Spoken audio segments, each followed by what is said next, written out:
Bills versus Seahawks. Buccaneers versus Saints. Cardinals versus Dolphins. Week 9 of the NFL season is almost here. I believe it's going to be a great weekend of football. I'm very excited to watch all the games, especially those three that I just mentioned.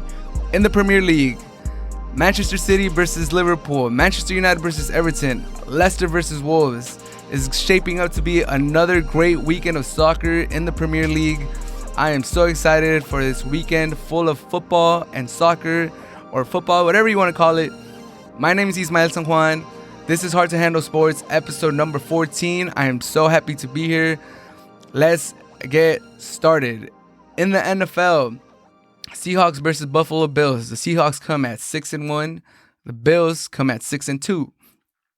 The Bills started really hot this season, especially behind the back of Josh Allen. Josh Allen looked like an MVP candidate when the season started. He was playing amazing. Everyone thought he had made that jump into the upper echelon of quarterbacks. He was an MVP candidate. Everybody was singing his praises. I remember all the articles, all the TV shows were talking about him. Damn, is Josh Allen an MVP candidate? Is Josh Allen top 5 QB? Is he the best quarterback in his class? They're comparing him with Lamar Jackson. They're saying he made that jump. Everyone's praising the Bills. And then they play the Titans. And then they play the Chiefs. And then even last week against the Patriots, he hasn't looked that good. The offense is not looking as explosive. They do have Stephon Diggs. They do have Brown. They do have Singletary. They do have Moss. So they have some weapons.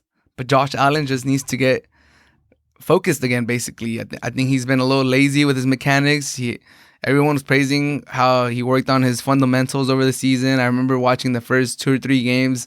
Everybody was highlighting how he was like, I think he does like a little hop into his throw that helps him be more accurate on his down the field passes. Everyone kept putting like the little statistic where it said that Josh Allen on deep throws, I think he was shooting like 30% he was throwing like 30% last season or maybe lower, and then this season he had picked it up to, I believe, like 60, or he was leading the NFL. I know those numbers has gone down in the last 3 weeks. He's not scoring those rushing touchdowns that we're accustomed to seeing him. He's being a little clumsy with the ball. He's had some turnovers. So I think this is a good matchup for Josh Allen. This is a good week to get back on track. The Seattle defense is not what it used to be. It's no longer the Legion of Boom. You no longer have Richard Sherman, Cam Chancellor, Thomas. You still have Wagner, but that defense is weak. It's the Achilles point for that team. They can't get pressure on the quarterback. They give up a lot of passing yards. The run defense isn't that good. That defense might be the worst defense in the NFL. The only reason the Seahawks are this good is because they have the top MVP candidate and Russell Wilson. He's amazing. I love Russell Wilson. Ever since he came out of college, I've always thought he was an elite quarterback. He's looked good since he came out. And this year, he's putting everything together. He has, I think, the second most touchdowns through 7 games in NFL history. He's on pace to score over 50 touchdowns this season. Russell Wilson is the truth. It still baffles me that he's never had an MVP vote in his whole career. Get this man an MVP vote. Get this man the MVP trophy. Get this man another Lombardi trophy. I'm a big Russell Wilson fan. I would like to see him lift up another trophy. But in this game specifically, I think the Bills do have a chance just because they have a lot of weapons on offense. And the Seahawks defense is atrocious. The Bills defense has been teetering on like good and bad. Sometimes they have really good games, and then some other games they get exposed. But I think the Seahawks they have too many they have too much firepower. They score too many points. They're the highest scoring offense in the NFL. I believe they score around 35 points a game. And I see them reaching that mark again this week. Metcalf, Lockett, Olsen.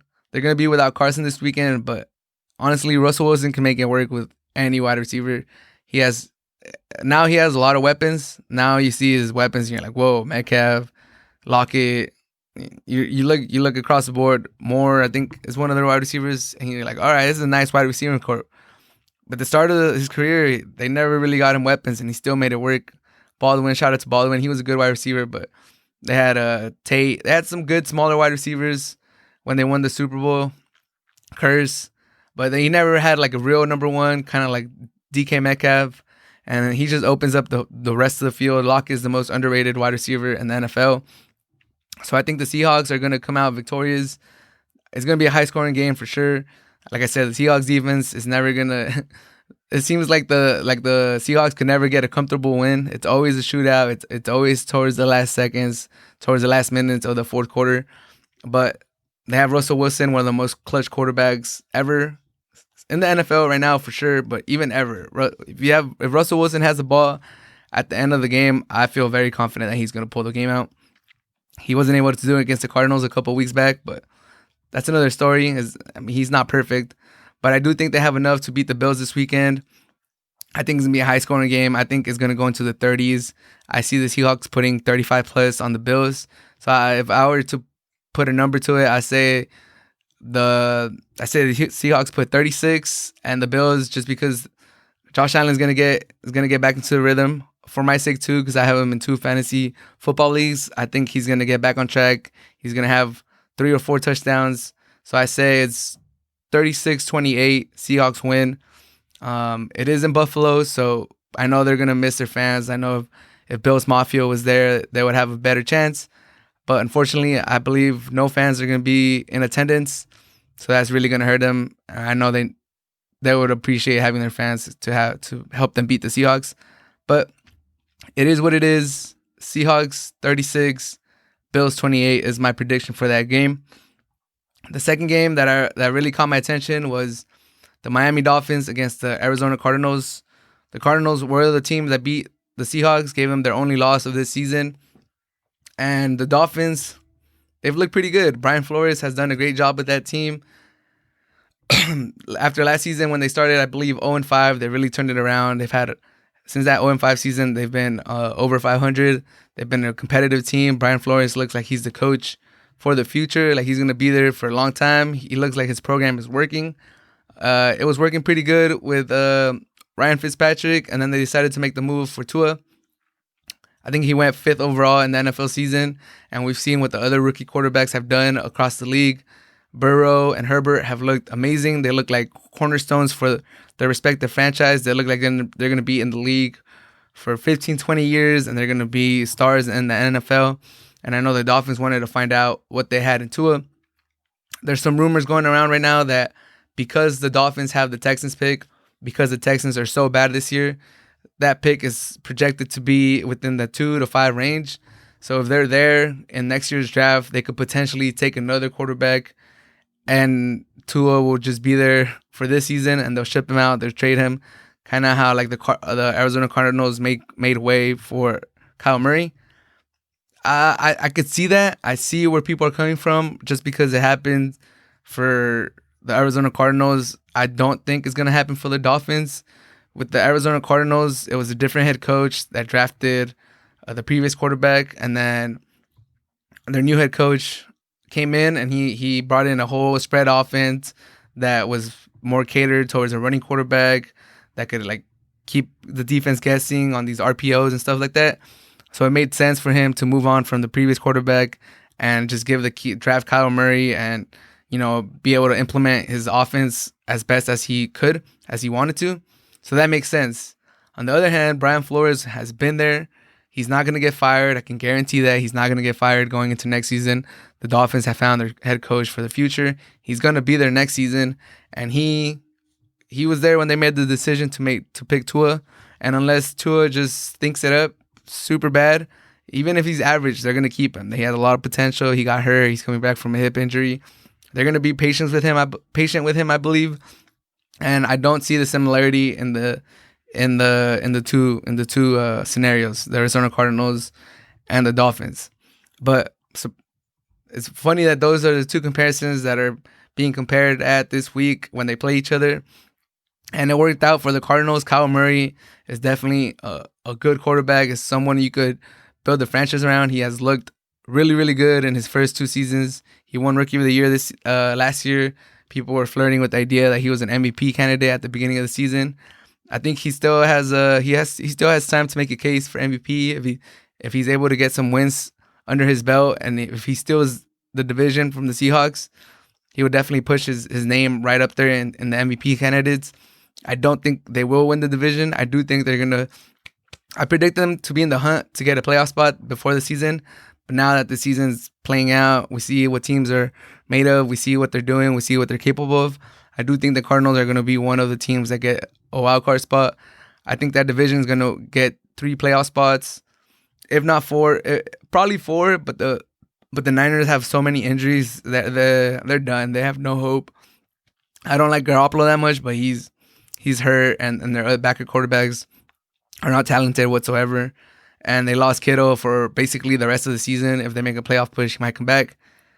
So that takes the 49ers out of that playoff picture. But I do think the Rams and the Cardinals are going to hold on for wildcard spots. And the Seahawks are going to win the division. They're going to have a playoff spot. But for this game specifically, the Miami Dolphins are without Breida. They're without Gaskin. So the running game takes a big hit. And I think it just sets it up pretty good to see what Tua is made of. The Cardinals don't have a stifling defense per se. They're not a defense that you look at and you're like, whoa, like, let's protect their quarterback. Like, let's not make him look bad and make him throw the ball 30 times down the field. And then we're just setting him up for failure. They're definitely a defense that you can score on, that you could get your feet wet, that you could feel comfortable about yourself playing them. So I think it's gonna be a good barometer after this game to see where Tua stacks up in the league. And I wish him the best. I wish he succeeds. A lot of people are already saying that just the way the numbers work out, it's very hard for 3 elite quarterbacks to come out of one draft class. I think the last time that happened was in 2004 when they had Rivers, Eli Manning, and Big Ben. So just the way Burrow's looking, he already looks pretty elite. He looks like he's going to be good. Herbert looks like he's like Patrick Mahomes light, smaller Patrick Mahomes with a lot of potential, and he looks like he's going to be elite too. So they're already saying it looks like Tua is going to be the one of the 3 that's not going to be good.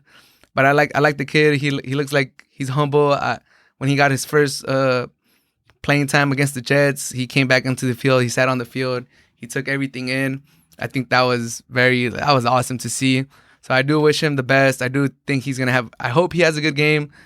Like I said, Arizona Cardinals defense is not like stifling by any chance. So I do think he's going to have the opportunity to, put on the show and show us what he's made of.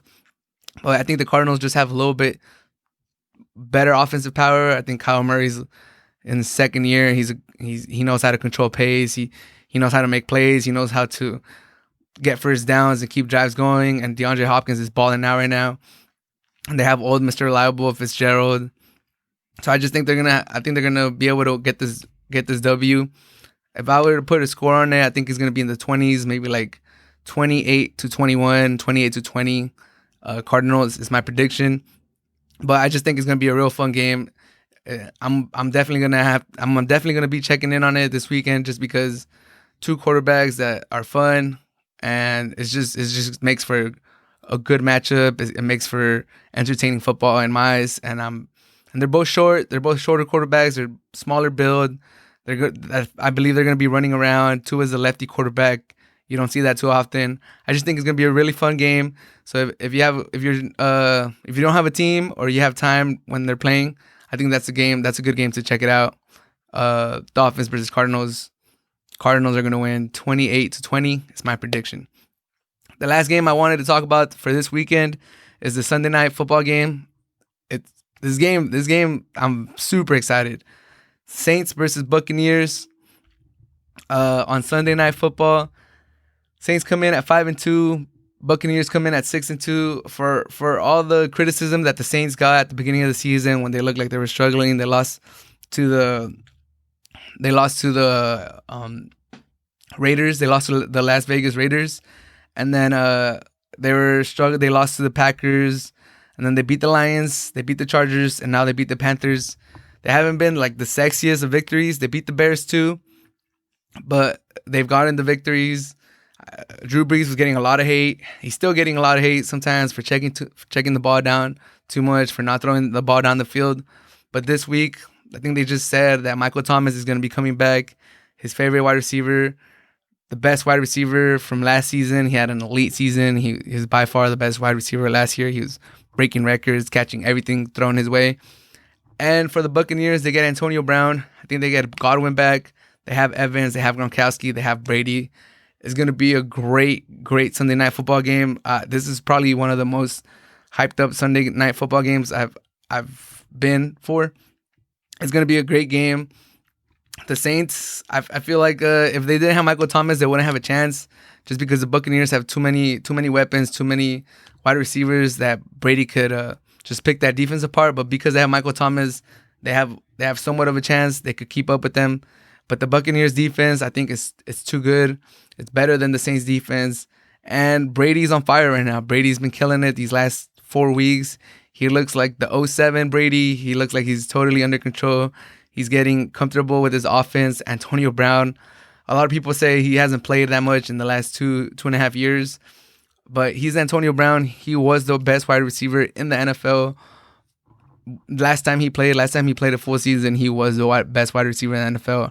No one could cover Antonio Brown. And with Mike Evans and Godwin next to him, the Buccaneers are looking scary. The Buccaneers are looking like they're for reals. It's going to be a great Sunday night football game. The Saints did win week 1. The Buccaneers looked rather pedestrian that day. Brady looked old. It looked like he had no chemistry with his wide receivers. He couldn't connect with Godwin. He couldn't connect with Evans. Gronkowski looked like he should have stayed retired. But now everyone has their legs under them. The Buccaneers look like their chemistry is getting there. So I do think the Buccaneers are going to win. And it's going to be a shootout. I think it's going to be a shootout, mostly on the Buccaneers side. So I say the Buccaneers win 33 to 24. 33 to 24 is my prediction for the Buccaneers. And I do think Antonio Brown is going to have a big game. I think Brady has a good connection with him. I think he likes Antonio Brown. I think they were saying that he was the one that pushed to get Antonio Brown to the Buccaneers. So I think Antonio Brown is going to make headlines on Sunday Night Football. So Sunday Night Football is probably my favorite game every week, just because I really like their commentators that NBC puts out. And I like their production. And it's Sunday Night Football. It's a great time. And I think Antonio Brown is going to make a splash. I have him making 6 to 10 receptions, and he's going to go get over 100 yards, and he's definitely going to get in the end zone. That's my prediction. Antonio Brown is going to get in the end zone, and he's going to make the headlines. And I hope he stays rather calm. I hope he doesn't get into trouble, because we all know that Antonio Brown could go off the rails and just start saying crazy stuff and get suspended by the league. And I know he has a case. I think he has a domestic violence case that has to be settled in court. So we'll see how that plays out and if he's able to play football. But no one could deny that he's an elite wide receiver and he's entertaining to watch on the field. So I do think he's going to make some headlines and he's going to have a big game. But once again, my prediction for the game is Buccaneers 33, Saints 24. So that's it for my NFL discussion this week. We'll see how it plays out for week 9. There's a lot of good games that are happening this week too. Another one that I wish I could have talked, but just didn't really look too much into it. The Colts versus the Ravens. I think that one's also going to be good. But just it looks like going down the games this week. Packers versus 49ers. Packers already beat them 34-17 yesterday on Thursday Night Football. Texans, Jaguars, Giants versus Washington, Ravens versus Colts, Lions versus Vikings, Bears versus Titans. That's another one that caught my attention. Panthers versus Chiefs, Seahawks, Bills, Broncos, Falcons, Raiders, Chargers, Dolphins, Cardinals, Steelers, Cowboys, Saints, Buccaneers, Patriots, Jets. So, if you're not busy Sunday, just hunker down. There's a lot of good games. There's a lot of good games to be played this weekend. Week 9 of the NFL season looks like it's going to be another great week of football. Very excited to watch. Very excited to tune in and see how these games play out. We're halfway through the season. We're almost there. 8 games have been played. We're on week 9. 8 more games coming up. Hopefully we're able to finish.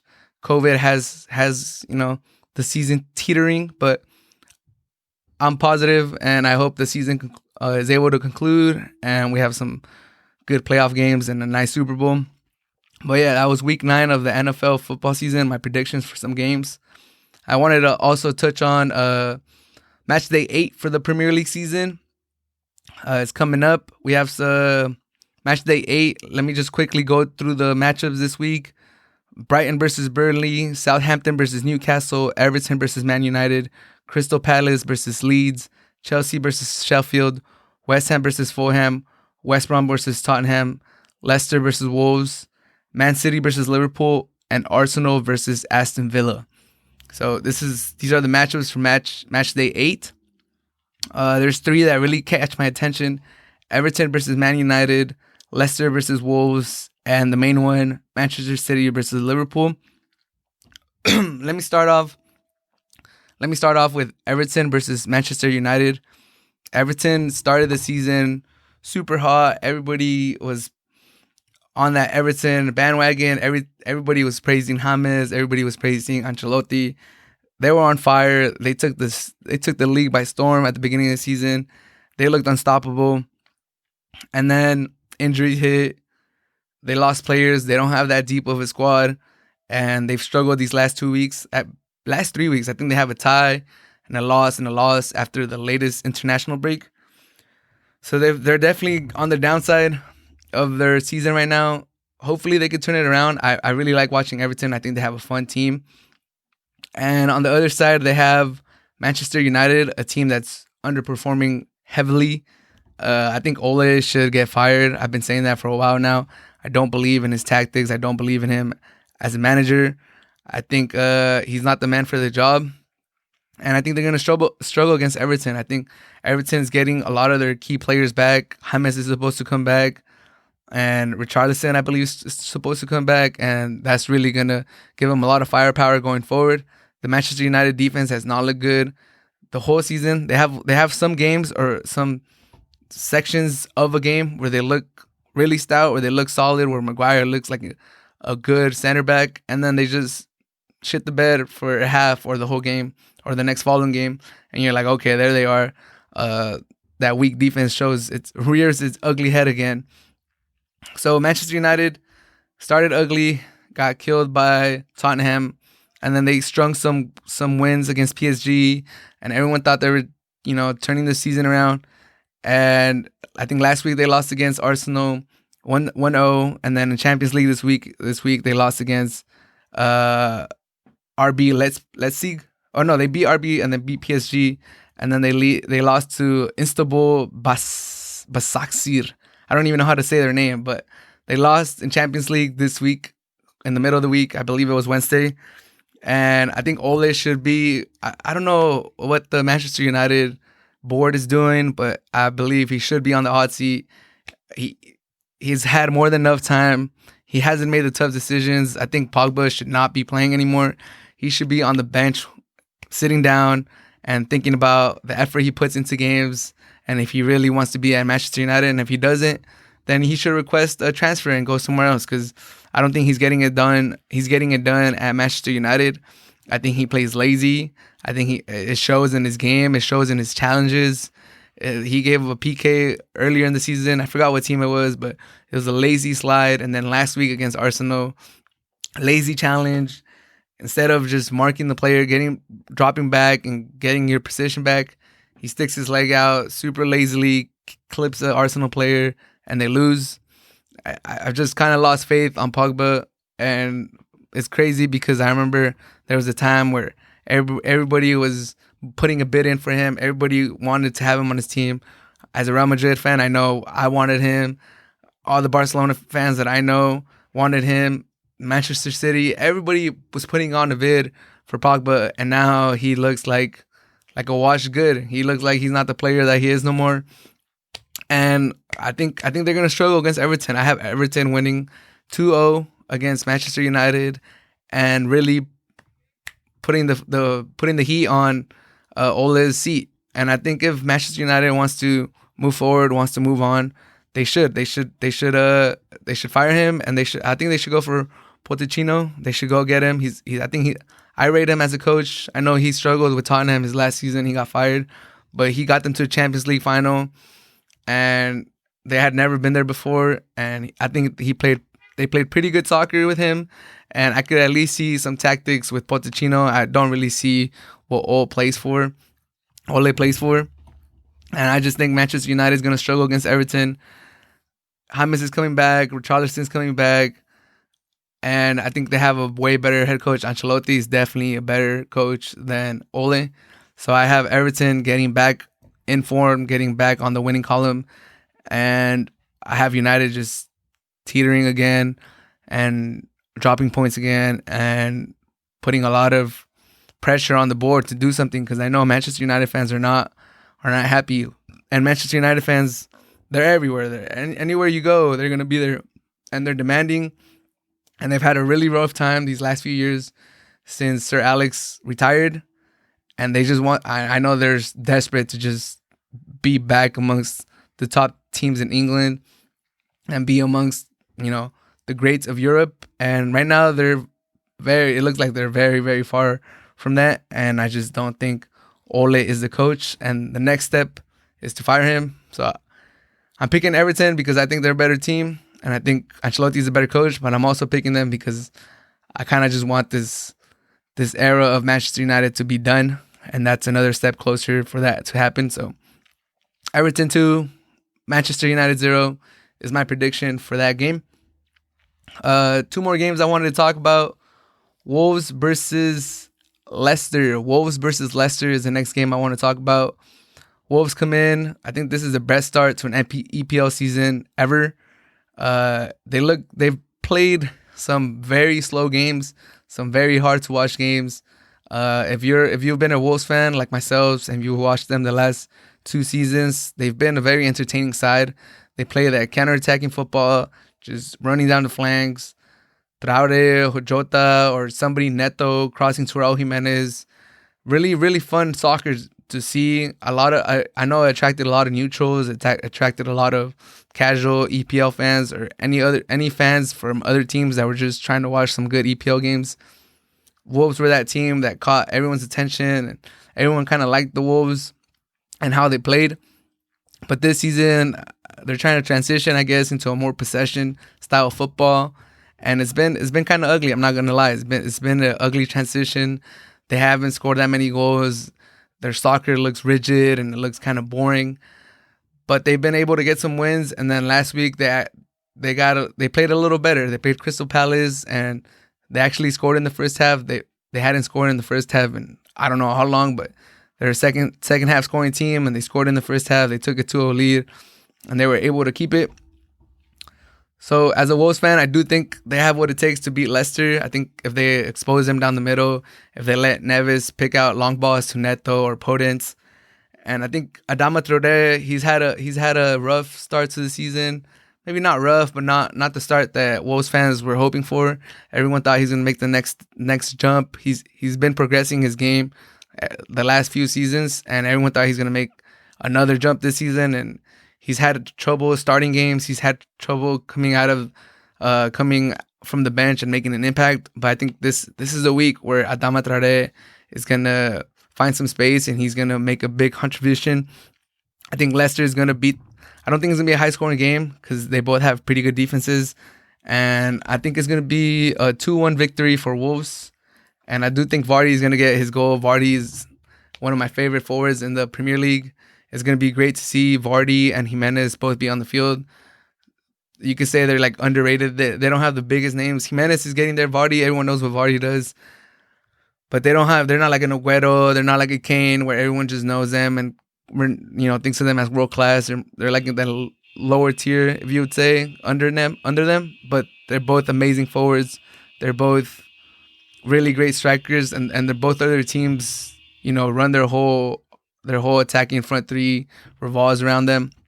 So it's just going to be a good game. I do have the Wolves winning, like I said, 2-1. But I think it's going to be a great game. It's going to be, where I'm at is going to be at Sunday at 6 in the morning. So I know I'm going to wake up and watch that. It's going to be entertaining. And whoever wins this game is going to push into the top 4. That both Leicester and the Wolves have been doing good. And if I just take a look at the standings, Leicester's in 3rd place right now with 15 points. Wolves are in 6th place with 13 points. So whoever wins this game, it might be a draw, but whoever wins this game is really going to catapult themselves up in the standings. Liverpool plays Manchester City, so they might drop. So Leicester potentially has a chance to go top of the table if they win this game, and Wolves potentially has a chance to tie with the Southampton and Liverpool for that first spot. So there's a lot of it's gonna be an important game for both teams. They're both at the top of the table. They both have started great this season. So it's going to be a real entertaining game. As a Wolves fan, I do hope they pull that victory. So 2-1 Wolves is my prediction.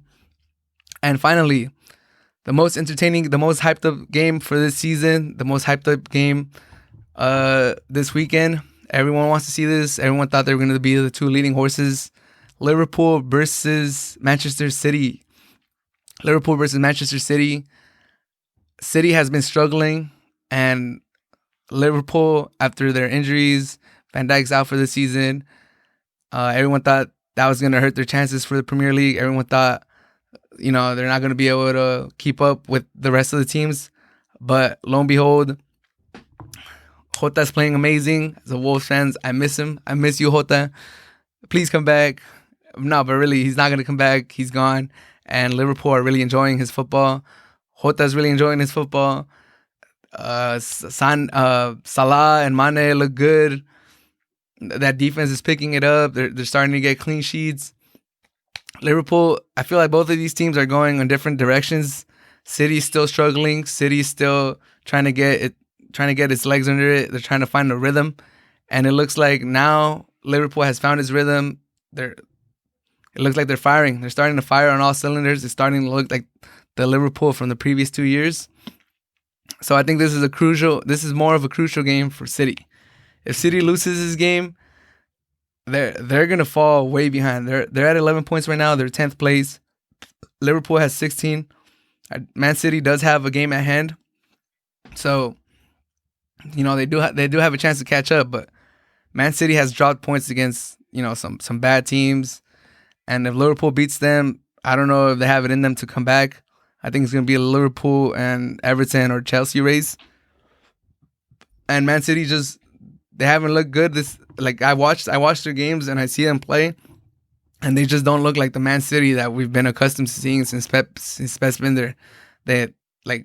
By now we should have seen City just trounce a team, beat them 4-0 or maybe like a 2-0 victory, but everyone says, they could have beat that team easily 6-0. They had a lot of chances that they maybe didn't score on, but you could just tell that City just overpowers the team, and chance after chance after chance after chance, and they just create a lot of open play, and they just look fun going forward. They haven't looked like that this season. They haven't had that flow to their offense. Their defense looks weak still. Pep likes to play that high back line. He kind of exposes his center backs, puts them in a tough spot, and that offense. Aguero's been hurt. I believe he's going to be out again versus Liverpool. I think I just read Aguero's out. Yeah, Aguero's rolled out for the Liverpool game. And Aguero he's always hurt. He can't find his rhythm. They rely a lot on him. And Silva's gone now, and he was a magician in the midfield. He was the one that connected the midfield and the offense, made runs into the space, opened up space behind him, and they've missed him. And I don't know if honestly, I don't think City has it in them. Last time they played at the end of last season in the restart, City did beat Liverpool 4-0, and they looked amazing. But I think both teams are different now, and Liverpool is just in a way better rhythm right now. They're enjoying their soccer more. Jota can't stop scoring for some reason. He scored a hat trick in Champions League this week. He scored the winner last weekend, and he just scores. It seems every time Jota gets on the field, he scores. He's on fire. I think he should start over Firmino. Everyone says he's crucial for the Liverpool way of attacking. He's kind of like that Benzema player where you don't see if you don't see the build up to a goal, or you don't see the movement he makes, you don't really appreciate what he does for a team. But he gets on the he makes an impact without showing up on the stat sheet. That's the Firmino that everyone, the fans, you don't see the build up, you don't see the movement he does, you don't see all the little passes he does and stuff like that. That's good and all, but when you have a player like Jota that's scoring goals for fun, that every time he steps onto the field it seems like he's scoring a goal, I think you have to go. And he's not bad with the ball in his foot. Don't think as Jota as just like a top player in the goal that just is finding rebounds and pushing them in. His movement is great. He's finding spaces. He's good with his foot too. He could dribble. Jota is a complete player. I don't know if you don't know about Jota. I definitely know because I'm a Wolves fan. I've seen him play the last 2 years as a Wolves fan, and I could tell you he's a very complete player. He's had moments where he's erratic and he doesn't put chances away, but right now he's on fire. So if I'm Klopp for this big clash against Manchester City, I'm benching Firmino, even though he's been great for me for the last 2 years. No hard feelings. It's a deep squad. They're in so many competitions this year that they want to win. So no hard feelings for Firmino, deep squad, a lot of tournaments. This is just an important game against City that we want to win. We want to build that lead. And Jota is just on fire right now. Jota is firing on all cylinders. It seems like he has that chemistry with Salah and Mane. And I think he should get the start. And I think he's going to do good. And it's going to be another big game for Jota. And I wish him the best. And I do have Liverpool winning. I do have Liverpool trouncing Manchester City. I think they're going to get them back for that 4-0 game that they had last year. I think they're gonna have something similar. I say Liverpool 4, Manchester City 1. That's my prediction for that game. Liverpool 4, Manchester City 1 is my prediction. And Jota gets on the score sheet. You heard it here first. Ismael San Juan from Hard to Handle Sports. Jota's going to get on the score sheet. Even if he doesn't start, Jota's scoring. He's scoring in this crucial matchup. And Liverpool is going to trounce Manchester City. And a lot of questions are going to be asked about Pep and this team going forward. But this has been it for this episode of the Hard to Handle Sports podcast. I do apologize for not getting an episode out earlier. Election was going on. Just a lot of stuff was going on during this week, but it's now Friday. I got this episode out. Thank you so much for the patience. Thank you so much for listening to me. This has been episode 14 of the Hard to Handle Sports podcast. Have a great rest of your day and enjoy this weekend of football and soccer. Have a good one.